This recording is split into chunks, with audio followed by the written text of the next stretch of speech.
Sabihan ka na ba or may nakapagsabi na ba sa'yo na huwag ka na mangarap na malaki, mahirap lang tayo or mahirap ka lang, bara hindi mo kaya yan or baka hindi mo kayanin, baka masaktan ka lang. Let me tell you this, and gusto ko, tandaan mo 'to mabuti and 'wag na 'wag mong kalilimutan. Alam mo kung sino yung pinakamahirap na tao sa mundo?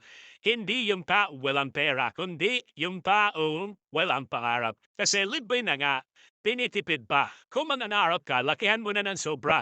Kasi walang bayad yan. Kung mananarap ka lang din naman ng sasakyan, lakihan mo na ng todo. Ferrari na, Lamborghini na, at least pag sumablay ka man, at least BUs, at least SUV, at least may kotse ka pa din.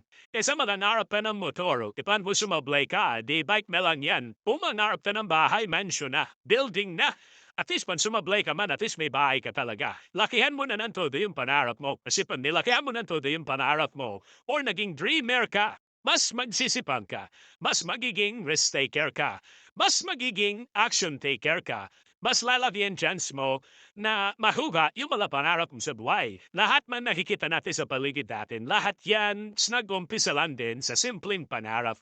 Kaya, pag ka ma-discourage, iyan ako malaki yung pangarap ko. Huwag mo hayaan na nakawin ng ibang tao yung mga pangarap mo sa buhay. Manarap ka lang ng malaki, and syempre, maging action taker ka din.